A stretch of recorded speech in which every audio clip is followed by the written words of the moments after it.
না না, এত খারাপ মেয়ে আমাদের সমাজে রাখা যাবে না। আপনি কি বলেন ভাই? তাই তো দেখছি। শাহিন, কি করবো বল? ও আবার কি বলবে? ওকে কুকাজ করার সময় একবার ভাবেনি ওই বাড়িতে থাকলে আমি এই বাড়ি ছেড়ে চলে যাবো। তুমি কেন যাবা?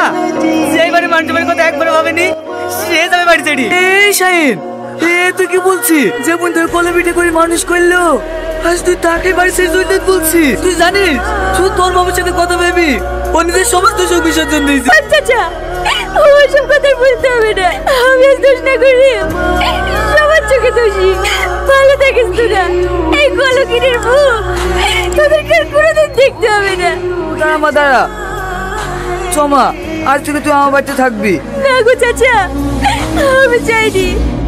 আমার লেগে তুমি গ্রামের লোকের কাছে দোষী হও। আমাকে আমার মতো ছেড়ে দাও। ওর তো চোখ যেদিকে চাই আমি সেদিকেই যাবো। আমি জানি তুই এরকম কাজ করতে পারিস নি, নিশ্চয়ের মধ্যে কোনো ষড়যন্ত্র আছে। আর যদি